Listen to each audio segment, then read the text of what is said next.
ચોથા ચરણમાંનો જન્મ થયો અને કહે છે કે ઋત્વાક મુનિએ આ બાળકનો જાત કર્મ સંસ્કાર કરાવ્યો અને કહે છે કે શાસ્ત્રમાં બાળક જન્મે આપણે ત્યાં મનુષ્ય જીવનમાં 16 પ્રકારના સંસ્કારો કયા છે, 16 ટાઈપ ઓફ સંસ્કાર.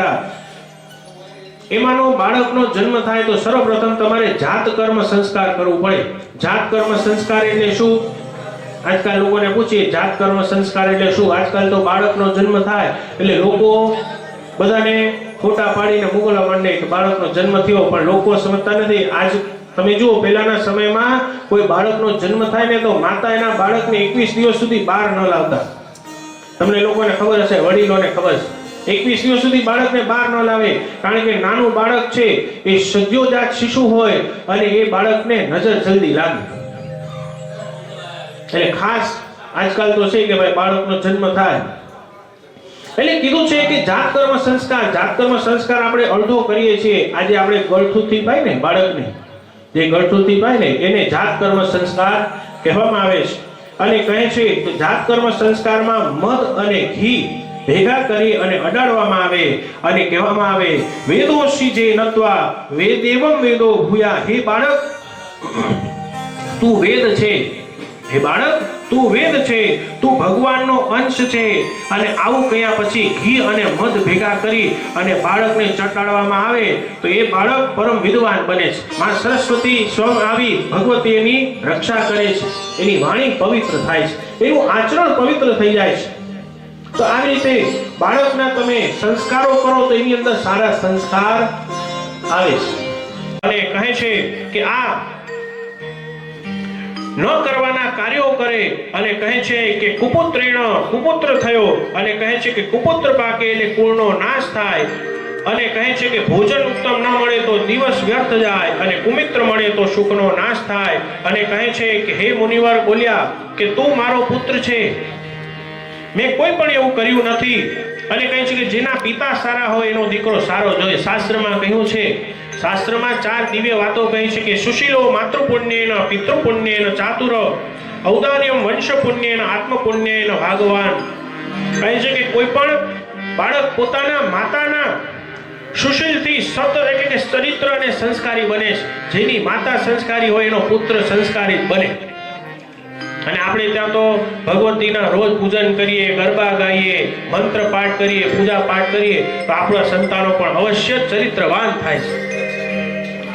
અને કહે છે કે પિતાના પુણ્યથી વ્યક્તિ ચતુર બને છે. વ્યક્તિની જે ચતુરાઈ છે એના પિતાની કહે છે. અને વંશજોના પ્રતાપે વ્યક્તિ ઉદાર બને છે. કોઈ વ્યક્તિ ઉદાર હોય ને તો એમ ન સમજવું કે વ્યક્તિ ઉદાર છે, એના વંશજોના પુણ્ય થકી વ્યક્તિ ઉદાર છે. આ જગતમાં તમે સમજો, તમને આજે ભગવતીના અમારા આપણે કથાના મુખ્ય માનો છે, એમને ક્યારે ઈચ્છા થઈ? તમે લોકોએ તમારા માતા પિતાએ કરેલા આ પુણ્યો છે, માતા પિતાએ કર્યા પુણ્યો કર્યા છે, યજ્ઞ કર્યા છે, કથાઓ કરી છે, તો તમને ઈચ્છા થાય કે હા મારા માતા પિતાએ કર્યું તો હું પણ કરું. એટલે કે તમે કેટલા ઉદાર છો એ એના વંશ ઉપરથી તમને ખબર પડે છે. અને સ્વયં પોતાના પુણ્યથી વ્યક્તિ ભાગ્યવાન બને. તમારું ભાગ્ય સારું છે તો એમાં તમારા કરેલા પુણ્યો છે. તો આ રીતે કહે છે કે પુત્ર, અમે કોઈ નબળા કાર્ય કર્યા નથી. અને કહે છે કે આ જગતમાં કોઈ પણ કહે છે કે નબળા બાળક ઉત્પન્ન થવાનું કારણ કોઈ એમ કહે કે અમારે ત્યાં બાળકો છે તો એના માટે કહ્યું છે કે 6 કાર્ય છે. કહે છે કે વ્યક્તિ ગુરુની સેવા ન કરી હોય તો કહે છે કે વ્યક્તિ ગુરુની જો સેવા ન કરે તો એને ત્યાં નબળા બાળકો ઉત્પન્ન થાય. બીજું, કુપુત્ર થવાનું કે વેદનું અધ્યયન ન કર્યું હોય તો પણ આપણે ત્યાં બાળકો સારા જન્મતા નથી. અને એ પછી કહે છે કે શાસ્ત્રમાં કહ્યું છે કે આશ્રમમ ગચ્છે. અને કહે છે કે ગુરુને ત્યાં. ત્રીજું કહે છે કે બ્રહ્મચર્યનું પાલન ન કર્યું હોય તો પણ નબળા બાળક જન્મે છે. ચોથું, પંચકર્મ ન કર્યું હોય. કહે છે કે આપણે ત્યાં 5 પ્રકારની પૂજા છે. અતિથિઓની સેવા કરવી, ગુરુની સેવા કરવી, માતા પિતાની સેવા કરવી, આચાર્યની સેવા કરવી, ભગવતીની સેવા કરવી. અને એ પછી 6થું કારણ કહે છે કે તમે માતા પિતાની સેવા ન કરી હોય તો પણ તમારે ત્યાં નબળા બાળકો ઉત્પન્ન થાય છે. કારણ કે બાળક તો તમને માતા પિતાને જોઈને શીખે. કારણ કે બાળક માટે સૌથી પહેલા આદર્શ કોણ? તો કે માતા પિતા. એટલા માટે કહ્યું છે કે જો તમારે તમારું વૃદ્ધત્વ સુધારવું છે તો તમે કોઈ દિવસ તમારા બાળક સામે માતા પિતાનું અપમાન કરાય નહીં. કારણ કે એ જોવે, એ શીખે. તો આવી રીતે આવા પ્રકારના 6 કારણો બતાવ્યા છે અને ઋત્વાક મુનિ કહે છે કે અમે 6 રીતે સેવા કરી છે. અને એ સમયે ઋત્વાક મુનિ એના ગુરુજીના શરણે જાય છે અને કહે છે કે હે ઋત્વાક મુનિ, તમે અને તમારા પત્ની બંને ખૂબ જ ઉત્તમ ચરિત્રવાન છો. તો આ કહે છે કે મારે ત્યાં કુપુત્ર થવાનું કારણ શું? તો કહે છે કે તમારા દીકરાનો જન્મ રેવતી નક્ષત્રના ચોથા ચરણમાં થયો છે, એટલા માટે તમારે ત્યાં કુપુત્ર બાળક જન્મ્યો છે. અને આ સાંભળી ઋત્વાક મુનિ છે એ બેભાન થઈ જાય છે અને જ્યારે ભાનમાં આવે છે ત્યારે કહે છે કે હે રેવતી નક્ષત્ર, તે વગર કારણે મારું અહિત કર્યું છે. અને એ સમયે ઋત્વાક મુનિએ રેવતી નક્ષત્રને શ્રાપ આપ્યો કે તું અત્યારે જ નીચે પડી જા. અને એ સમયે રેવતી નક્ષત્ર નીચે પડે છે. અને રેવતી નક્ષત્ર ક્યાં પડ્યું? તો કહે છે કે કુમુદગીરી પર્વત ઉપર. અને કુમુદગીરી પર્વત એટલે અત્યારનો ગિરનાર પર્વત. આ ગિરનાર પર્વત આપણને આટલો બધો પ્રિય શું કામ લાગે છે? તપસ્થલી શું કામ? તો કહે છે કે ત્યાં રેવતી નક્ષત્ર પડ્યું હતું અને ભગવાન દત્તાત્રેયની તપસ્થળી છે. ભગવાન દત્તાત્રેયની આ દિવ્ય તપસ્થળી છે. અને આજે પણ ગિરનાર પર્વત ઉપર ખૂબ જ પવિત્ર તપસ્થળી છે. અને રેવતીએ આગળ જતા રેવતી નક્ષત્ર એક દીકરી તરીકે, બાળકી તરીકે પ્રગટે છે. અને પ્રમુચ નામના મુનિ એ બાળકીને લઈ, દીકરીને લઈને કુમુદગીરી પર્વત ઉપર આવે છે. અને એ સમયે ભગવતીની આરાધના કરી અને ગિરનાર પર્વતનું એને સ્મરણ કર્યું છે. આજે પણ કહે છે કે જ્યાં રાવટીઓ લાગે છે ત્યાં આજે પણ અઘોરી પંથ અને ગિરનારની લીલી પરિક્રમા પણ બહુ ફેમસ છે. આ ગિરનાર પર્વત ખૂબ જ છે જ્યાં દત્ત નારાયણના ધૂણામાંથી આજે પણ અવાજ આવે છે, અલખ નિરંજન, અલખ નિરંજન, અલખ નિરંજન. જય ગુરુદેવ, જય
દત્તાત્રેયજીનો ધૂણો આજે પણ નખે છે.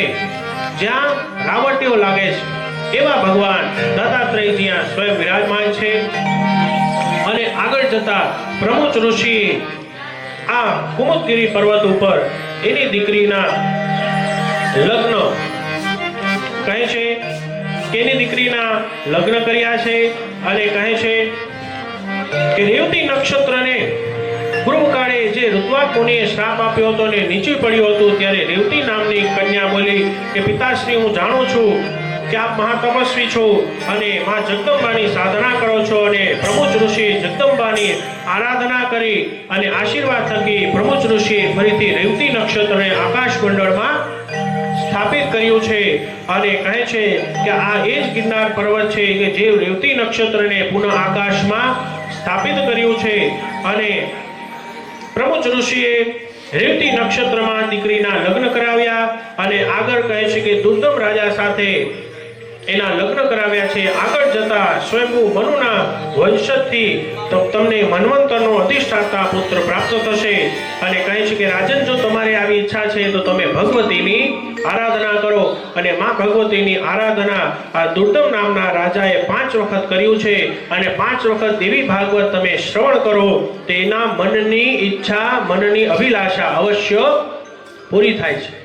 એટલે આપણે અહીંયા એકવાર તો સાંભળીએ છીએ, તો એવું નહીં કે તમે આ કથા સાંભળી લીધી, એવી ભાગવતની કથા શ્રવણ કરી અને કહે છે કે વેદ વેતા શાસ્ત્રના તત્વના જાણનાર ધર્મવાન તથા સદૈવ માટે અજીત પુત્ર પ્રાપ્ત થશે અને આગળ ચલાવનારો મન્વંતર પુત્ર તમને પ્રાપ્ત થશે.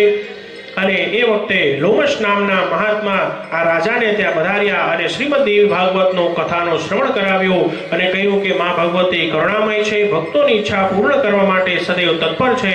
અને એ સમયે ભગવતીનું આરાધન કર્યું છે, શ્રીમદ દેવી ભાગવતની કથા કરી અને લોમશ મુનિનું પૂજન કર્યું છે અને 5 વખત કથાનો શ્રવણ કર્યું અને પૂર્ણાહુતિ સમયે પ્રસન્નતાપૂર્વક રાજાએ શ્રીમદ દેવી ભાગવત તથા મુનિનું પૂજન કર્યું અને નવાર્ણ યજ્ઞ કર્યો.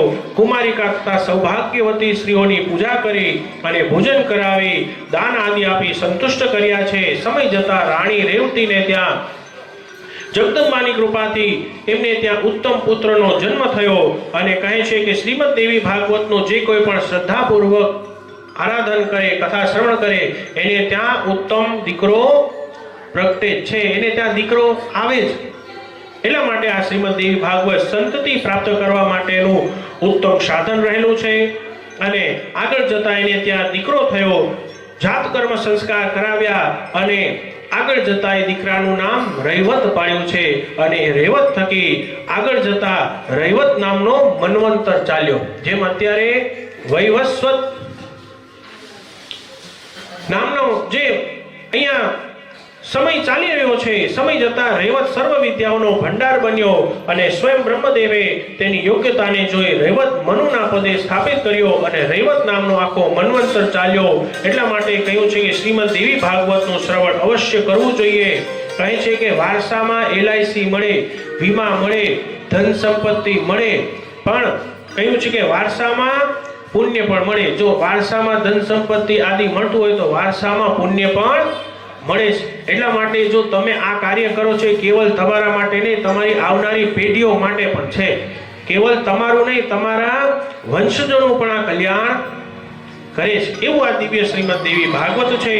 અને કહ્યું છે કે સ્કંદ ભગવાન અહીંયા કાર્તિકેયજી કહે છે કે દેવીનો, માં ભગવતીનો કથા કહેવામાં કોઈ સમર્થ, કોઈ પૂર્ણ રીતે સમર્થ નથી. સુતજી શૌનકાદી ઋષિઓને કહે છે કે અગસ્ત્યજી તેમની પત્ની લોપામુદ્રા ખૂબ જ પ્રસન્ન થયા, કાર્તિક સ્વામીજીનું પૂજન કર્યું અને એ પછી મહાત્મ્યના છેલ્લા 5મા અધ્યાયમાં શ્રવણ વિધિ બતાવી, કેવી રીતે કથા કરવી, કેવી રીતે બધા કાર્યો કરવા. તો કહે છે કે સર્વપ્રથમ કોઈ વિદ્વાન બ્રાહ્મણને બોલાવી શુભ મુહૂર્ત કરવું જોઈએ. જેમ આપણે આ શ્રીમદ દેવી ભાગવતની કથાનું આયોજન શાકંભરી નવરાત્રિમાં કર્યું, એ ઉત્તમ દિવસો છે. એટલે ઉત્તમ દિવસોમાં ઉત્તમ કાર્ય આપણને ઉત્તમ ફળ આપે છે. આ રીતે એ પછી શ્રેષ્ઠ મુહૂર્ત અને કહ્યું છે કે કથાના પારાયણ માટે સર્વપ્રથમ કહે છે કે આ દેવી ભાગવતનું શ્રવણ તમે નવરાત્રિમાં શ્રવણ કરો, એ ઉત્તમ છે, સોનામાં સુગંધ ભળે તેવું આ દેવી ભાગવત છે. અને એક પછી નક્ષત્ર આદિ બતાવ્યા છે અને કહે છે કે વેદ વ્યાસજીએ આ કથા 5,500 વર્ષ પહેલા કહી અને કહે છે કે શ્રીમદ દેવી ભાગવત કે ભાગવતજીની કથા સદૈવ બ્રાહ્મણના મુખે સાંભળવી. હું નથી કહેતો, હું એમ નથી કહેતો કે બ્રાહ્મણ, શાસ્ત્રમાં કીધું વેદ વ્યાસજીએ લખ્યું, આજકાલનું નથી લખ્યું. વેદ વ્યાસજીએ 5,500 વર્ષ, કારણ કે તમારે જો તમારું કલ્યાણ ને ખાસ કરીને પિતૃઓનું કલ્યાણ કરવું છે તો આચાર્ય પરંપરામાં શીખેલા, જે ગુરુ પરંપરામાં ચાલે છે એવા વિપ્ર એટલે કે બ્રાહ્મણ પાસે કરાવો તો તમારા પિતૃઓનું અવશ્ય કલ્યાણ થાય. આ કોઈ જેવી તેવી પીઠ નથી, આ વ્યાસપીઠ છે. વ્યાસપીઠ પર બેસનાર વિપ્ર જ હોવા જોઈએ. અને કહે છે કે વિપ્ર કેવા હોવા જોઈએ કે વેદ જ્ઞાતાના, વેદના શાસ્ત્રના જ્ઞાતા હોવા જોઈએ. આપણે એવું નહીં કે ખાલી બ્રાહ્મણ હોય એટલે બેસાડી દઈએ, નહીં, વેદ શાસ્ત્રના જાણકાર હોવા જોઈએ, જે ગુરુજી પાસે બેસી અને શીખા હોય. આચાર્ય પરંપરા, અને અમારી પરંપરામાં તો 11 પેઢીથી જ અમે આ જ કર્મમાં જોડાયેલા છીએ. અમને નાનપણમાં 11 પેઢીના નામ શીખવાડવામાં આવેલા, 11 પેઢીના નામ અમને રટાવવામાં આવેલું. એટલે કહેવાની વાત છે કે નામ યાદ હોવા જોઈએ. અને આજકાલ લોકોને પૂછવા જાઓ તો પેલી બીજી ને ત્રીજી પેઢી પછી આગળ ખબર હોય નહીં. એટલે આચાર્ય પરંપરા છે એમ. અમારે કહેવામાં આવે, મારું નામ આશુતોષ, માર્કંડરાય, પોપટલાલ, રેવાશંકર, વલમજી, આણંદજી, કામેશ્વર, રાઘવજી, ભવાનીશંકર, સિક્તા ને પિતાંબર શુક્લ. આપણી શુક્લ કુટુંબની જે શુક્લ છે ને, મૂળ આપણે દવે સરનેમ છે, મૂળ દવે જ છીએ, પણ અમારા 11માં પૂર્વજ પિતાંબરભાઈ દવે શુક્લ વૃત્તિ સ્વીકારી. આપણી સરનેમ જે શુક્લ છે ને, પિતાંબરભાઈ દવે, અહીંયા આપણી કંઈક ને કંઈક જોડાયેલા હોય છે.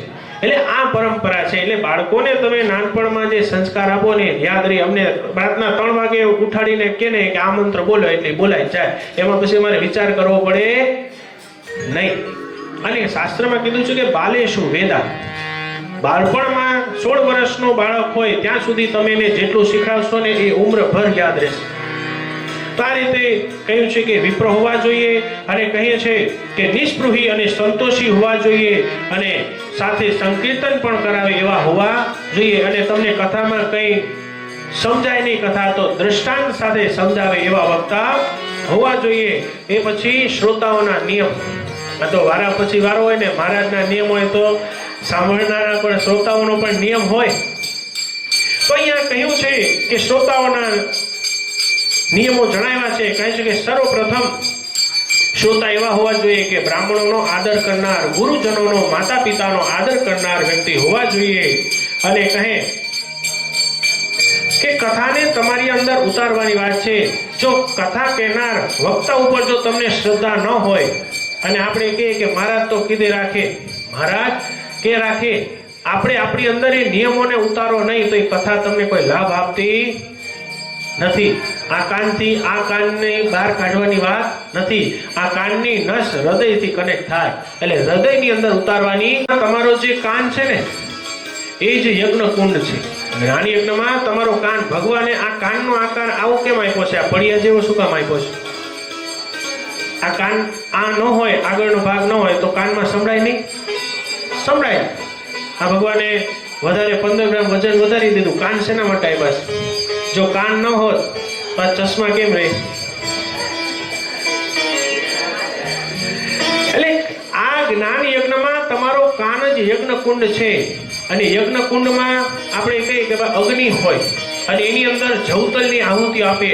તો આ જ્ઞાન યજ્ઞમાં તમે જે આ જે બધું બુદ્ધિ રૂપી તમારી આ જે શબ્દ છે, આજે તમે અક્ષરો સાંભળો છો, શબ્દ સાંભળો છો, એ જ જવતલની આહુતિ છે. એ તમે તમારા કાનમાં પધરાવશો.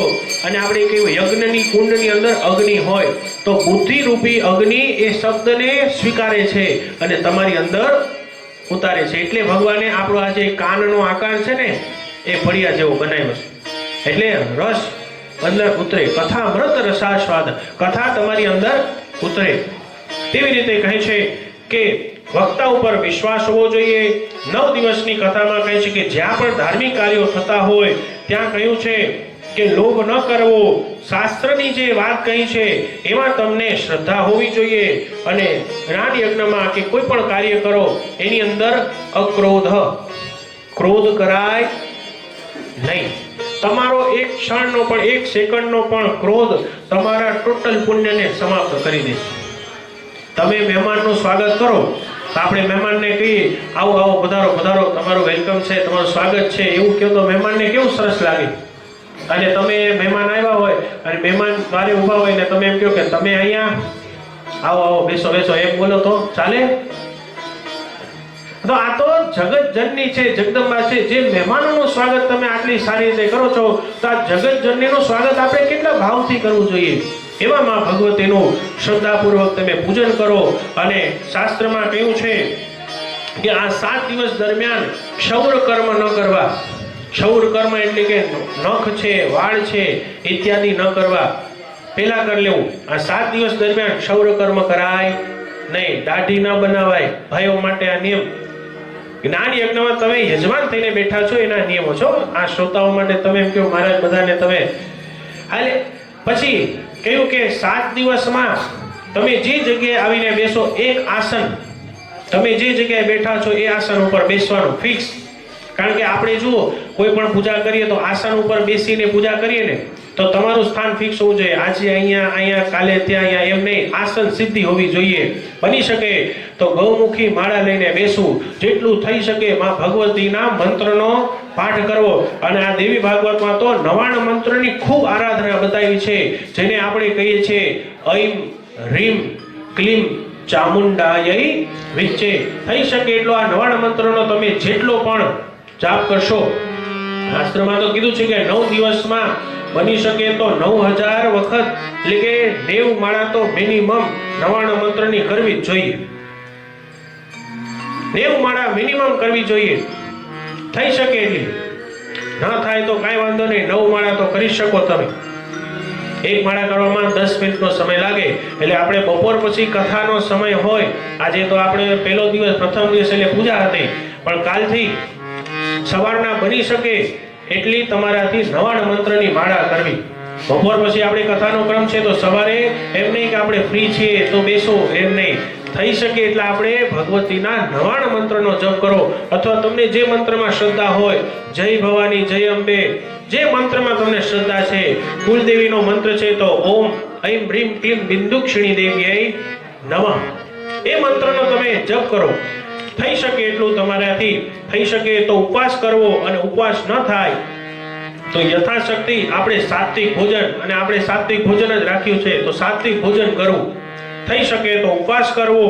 અને શ્રીમદ દેવી ભાગવત કહે છે કે વક્તાનું મુખ પૂર્વ તરફ હોવું જોઈએ. એટલે આપણે આજે પીઠ બનાવી છે પૂર્વ તરફ, એ રીતે વ્યવસ્થા કરવી જોઈએ. અને શ્રીમદ દેવી ભાગવતની કથાના જો તમારે અધિકારી થવું હોય તો સર્વપ્રથમ આ દેવી ભાગવતમાં લખ્યું છે કે તમારે ગૌદાન કરવું જોઈએ.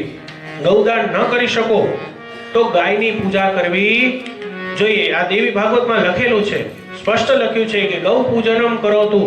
એટલા માટે સવારે આપણે સર્વપ્રથમ ગાય માતાની પૂજા કરવા ગયા.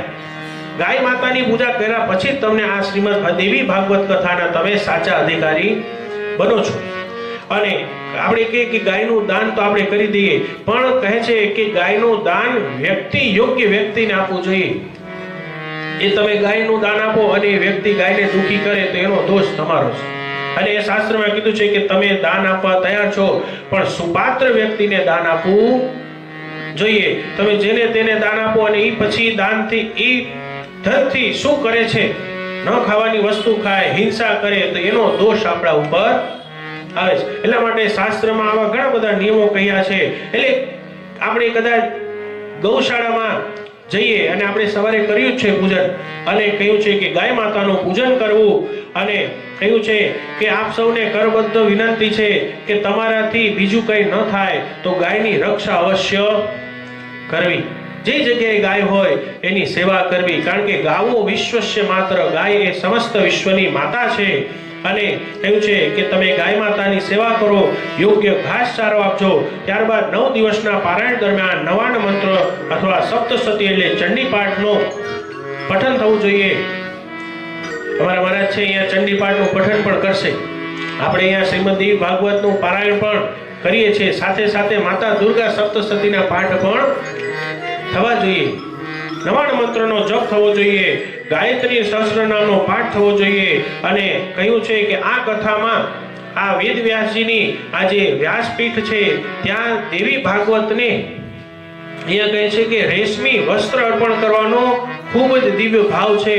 અહીંયા લખ્યું છે કે આસનમ ભાજનમ દ્રવ્યમ ફલમ વસ્ત્રાણી કંબલમ પુરાણાય ઈચ્છંતિ તે વજ્રંતિ હરેપદમ.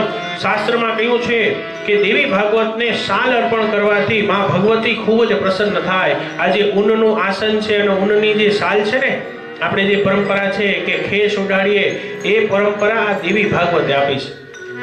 ઊનનું વસ્ત્ર અથવા રેશમી વસ્ત્ર માં ભગવતીને અર્પણ કરવાથી માં ભગવતી ખૂબ પ્રસન્ન થાય. આપણે માતાજીને અહીંયા રોજ આપણે પૂજા કરીએ અને રાત્રે રેશમી વસ્ત્ર અને સરસ મજાનું એક કંબલ માતાજીને રોજ, જેમ આપણે સ્વેટર કરીએ, માતાજીને પણ સ્વેટર આપવું જોઈએ.